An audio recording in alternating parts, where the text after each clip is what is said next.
چشمہ مریم کے بارے میں مولانا ابوالبیان حماد عمری کی چشمدید شہادت۔ پیارے بھائیو، چشمہ ایوب اور چشمہ مریم کے تعلق سے مضمون میں عرض کیا گیا تھا کہ ان دونوں چشموں کے بابت قطعی طور پر نہیں کہا جا سکتا کہ وہ موجود ہے یا کالعدم ہو گئے۔ اگر موجود ہے تو کہاں ہے اور کس حال میں ہے؟ البتہ جہاں تک ان کی تاریخی حیثیت کا تعلق ہے اس میں کسی شک و شبہ کی گنجائش نہیں، کیونکہ دونوں چشموں کا ذکر قرآن مجید میں موجود ہے۔ مسجد اقصی سے کچھ ہی فاصلے پر ایک مقام ہے جہاں ایک کھجور کا درخت ہے جو کسی کی ملکیت میں نہیں، اور ایک چشمہ موجود ہے جسے چشمہ مریم کہا جاتا ہے۔ لوگ وہاں سیر و تفریح کے لیے پہنچتے ہیں، اور کھجور کا موسم ہوتا ہے تو درخت سرسبز و شاداب ہی نہیں ہو جاتا بلکہ پھلوں سے لدا ہوا ہوتا ہے۔ لوگ کھجوریں کھاتے ہیں اور چشمہ مریم سے پانی پی کر سیراب ہوتے ہیں۔ چشمہ زمزم۔ پیارے بھائیو، جب حضرت ابراہیم علیہ السلام کی نبوت و رسالت کا یادگار اور تاریخ ساز دور آیا تو مشیت کی رضا ہوئی کہ خانہ کعبہ کی تعمیر جدید عمل میں لائی جائے۔ اس وقت خانہ کعبہ کی بنیادیں مٹی میں دبی ہوئی تھی اور سرزمین حجاز کی وہ وادی غیر ذی زرع تھی جہاں کوئی پرندہ بھی موجود نہیں تھا۔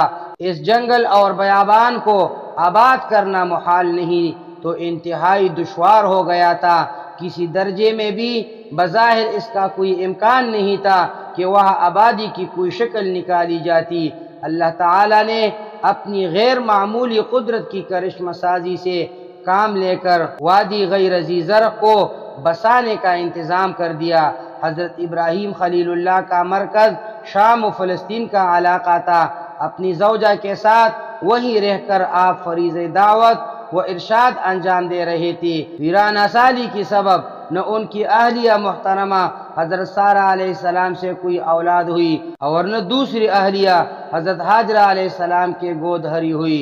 بندہ اللہ کے دل دردمند سے فرزند ارجمند کے لیے یہ فریاد لبہائے مقدس پر آتی رہی اور باب الہی پر دستک دیتی رہی، رب حب لی من الصالحین، میرے پروردگار مجھے صالح اولاد عطا فرما۔ اور اللہ تعالیٰ کے بندے خلیل کی دعا کو شرف قبولیت حاصل ہوئی اور حضرت ہاجرہ کے بطن سے حضرت اسماعیل علیہ السلام کی ولادت ہوئی۔ سیدنا ابراہیم علیہ السلام کو نور نظر اور ماؤں کو لخت جگر مل گیا۔ سیدنا اسماعیل علیہ السلام کی ولادت پر ابھی چند ہی دن گزرے تھے کہ سیدنا ابراہیم علیہ السلام کی ابتلاء و آزمائش کا سلسلہ شروع ہو گیا۔ اللہ تعالیٰ کی طرف سے حکم دیا گیا کہ ماں اور بچہ دونوں کو اس بیابان میں لے جا کر چھوڑ دیا جائے جہاں خانہ کعبہ کی صرف بنیادی تھی۔ خلیل اللہ بے چون و چرا سیدھا ہاجرہ علیہ السلام اور نو مولود کو ساتھ لے کر گھر سے روانہ ہو گئے۔ ساتھ کھجوریں اور تھوڑا سا پانی لیتے گئے۔ کافی فاصلہ طے کرنے کے بعد منزل مقصود پر پہنچ گئے جہاں تعمیر جدید ہونے والی تھی۔ وہاں سیدہ ہاجرہ کو بٹھا دیا اور معصوم بچے کو اپنی آغوش شفقت سے ماں کی گود میں رکھ دیا اور بغیر کچھ کہے واپس جانے لگے۔ پیارے بھائیو، سیدہ ہاجرہ کی سمجھ میں کچھ بھی نہیں آیا کہ یہ سب کچھ کیا ہونے جا رہا ہے۔ وہ نو مولود کو سبز نوزش کے فرش پر لٹا کر کھڑی ہو گئی اور سیدنا ابراہیم علیہ السلام کا دامن تھام کر پوچھنے لگے کہ مجھے اور اس ننھے بچے کو یہاں چھوڑ کر آپ کہاں جا رہے ہیں؟ سیدنا ابراہیم علیہ السلام پر ایسی رقت طاری ہو گئی تھی کہ زبان یاری نہیں کر رہی تھی، کچھ بھی بول نہیں پا رہے تھے۔ خود ہی پوچھنے لگے کہ کیا ہمارے رب کے حکم سے آپ ہم کو یہاں چھوڑ کر جا رہے ہیں؟ سیدنا ابراہیم علیہ السلام نے سر مبارک کے اشارے سے اس بات میں جواب دیا۔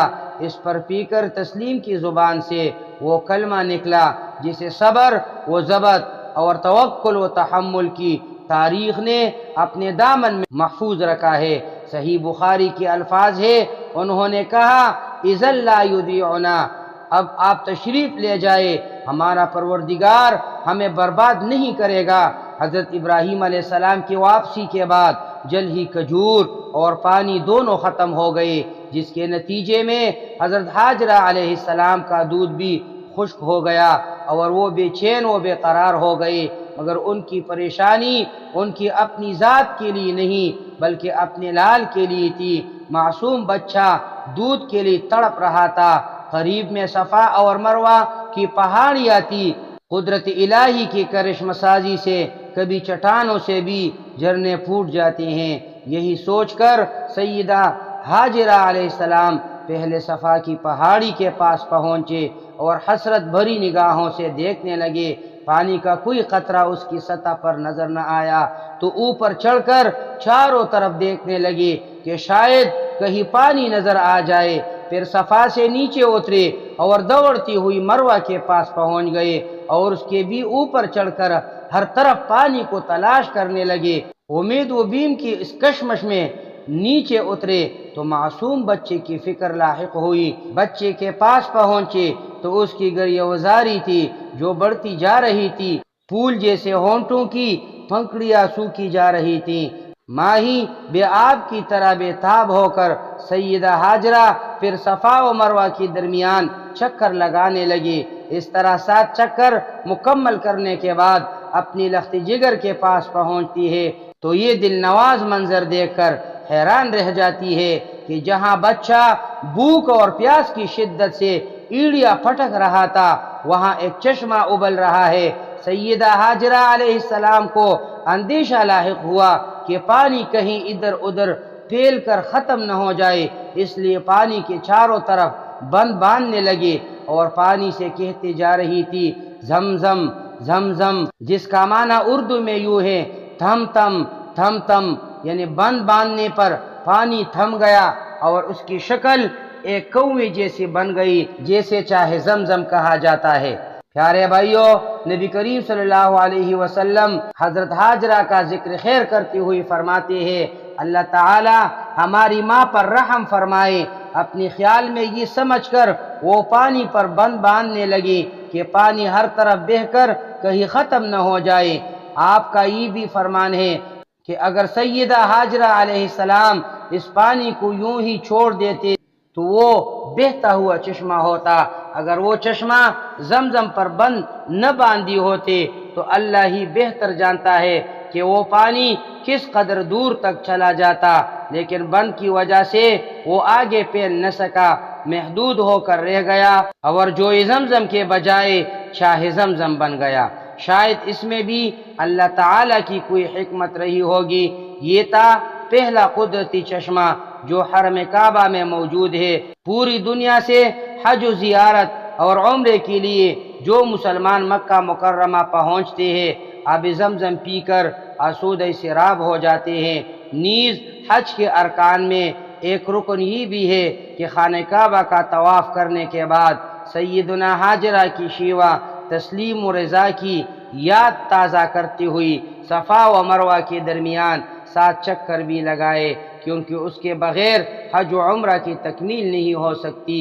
آج اس پانی کی فیضیابی مکہ سے مدینہ تک پہنچی ہوئی ہے اور مسجد حرام اور مسجد نبوی شریف میں اتنی وافر مقدار میں زمزم کا پانی ہوتا ہے کہ تمام حاجی اور عمرہ والے حضرات کی کفالت کرتا ہے، بلکہ وہ اپنے اپنے وطنوں کو بر لے بھی جاتے ہیں۔